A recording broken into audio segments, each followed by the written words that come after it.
Go to our panel to discuss the big issues of the day. Jayne Kiely, co-host of Location is with us, and Dileepa Fonseka, BusinessDesk senior reporter. Good morning. Morning. Now, first things first, have you sold your batch yet? Auctions on Saturday. Okay, Yeah. all right. It's I've had a look online. Beautiful home. Yeah, there was a big decision to make rid the of it. call, but you know, we've been there 10 years. Next chapter. Yeah, and are all the kids growing up? They're in London. Yeah. Bugger them. Yeah. So you'll get something smaller and go find a nicer beach. Yeah. Something like down those lines. Good yeah. on you. Good on you.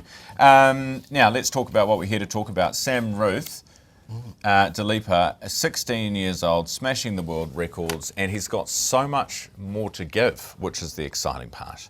Yeah. Well, I mean, everyone's just so impressed, right? And I think one thing we should acknowledge is that with all of these athletes, it's also about the people that they have wrapped around them as well. There's a lot of people that contributed to it. Like every country has its great athletes, and he's probably more exceptional than most. But I think that we can be proud that as a country we have the kind of systems in place to pick out this kind of talent and give them the kind of support that they can actually go out and compete overseas. Because there's not every country can do that. Not every country is talent. Are you able to kind of live your dreams and kind of see the full potential of your talent?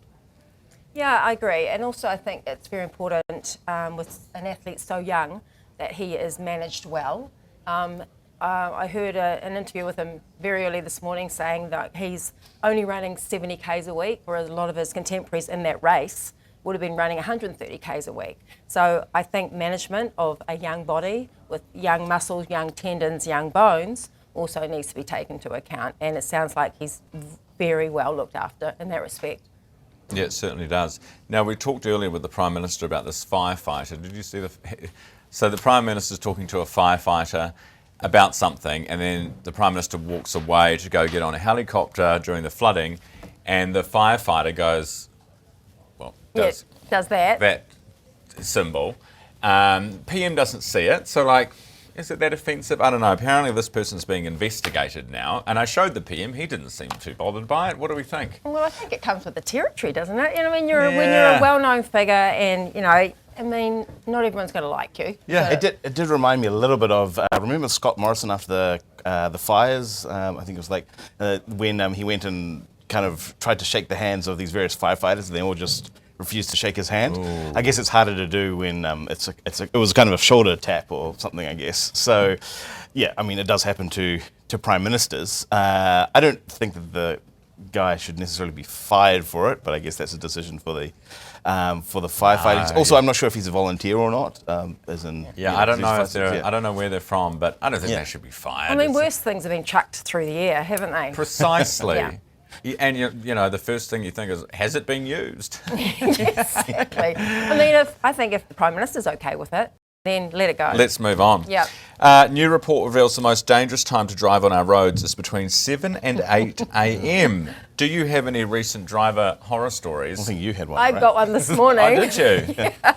I'm on my way to see you, and I get a bit distracted and I end up in a bus lane along Key Street. Oh, no. And because I think, this is great, the traffic's really opened up here, I'm not going to be so late.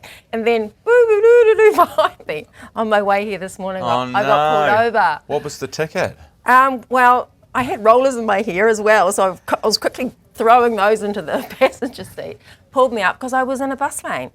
I'm travelling in a bus lane. And I'm not a bus. So, and anyway, I'm glad you clarified that, yeah. We finally pulled over because there's not a lot of places to stop. And of course, now everyone's looking at me and the lights are going and the window comes down and, morning officer, he goes, I know. I said, look, I was totally distracted following the instructions on my car. And I had no idea I was in a bus lane. I honestly didn't know I was in there. I said, I live in St Heliers. I never come over this part of town. Blah, blah, blah, blah, blah, blah. And he was like, okay, relax. Okay, just, be wary next time. He was lovely. Definitely got to remember that excuse next time. I reckon. Yeah. He was so nice. So wait, the curlers were out. I quickly whipped the what else curlers was out. going no, on? I sort of, And I said, yes, I'm in a bus lane. I'm sorry. I had no idea I was in there. despite the fact that there was no other traffic in front of me. But Now this police officer is going to get investigated. Yeah, I know, the poor guy. no, he said you are going to get a ticket from Auckland Council. They will he ping did. you on the cameras, and I said I'm happy with that. I'm at peace with okay. that. Yeah. That's nice of him. Yeah. Do you know, I got a ticket when we were up in Northland over summertime, and I was going, I won't say, but I was going over the speed limit, and it was going to be it was a $30 ticket, so, which by the way is less than parking fines. Yeah. So it's like, is this really going to work? But anyway, the police officer was like, oh, Ryan, like, really enjoy your show, and blah, blah, blah, blah, blah. And then he gave me the ticket, and he goes, and for the first time, I'll say, keep up the good work.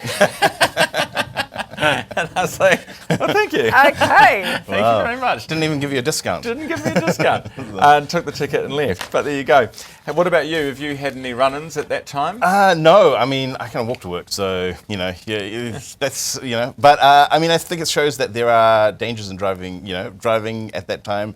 We always talk about public transport and things like that as being dangerous. Well, there's also dangers on, the private commuter end as well that you've got to be aware of. It's no escaping risk. There's always, something. But, I mean, I guess, you've always got to pay attention to how attentive people are. Because I thought what was interesting about that was that, driver fatigue and those kind of things are actually a very huge cause of all these accidents, not just between the 7 and 8 a.m., but, just in general. And I think that's something that is very easy to ignore because you always think that you're more awake than you are, or if you feel that you have to get someplace and your car is the only way to get there, and you kind of, and you face that decision, you might be more willing to jump in the seat when perhaps you shouldn't. Yeah. And no matter how fastidious and to the road rules, to the letter of the road rules you are, you never know when there's a Jayne Kiely with her hair being done and her makeup being done and in the wrong lane, speeding late to a TV interview. So just be careful. Bang on. Thanks for being with me this morning, guys. That is Jayne Kiely, co-host of Location, Location, Location, and Dileepa Fonseka, Business Desk senior reporter. You're watching Ryan Bridge today. Let's get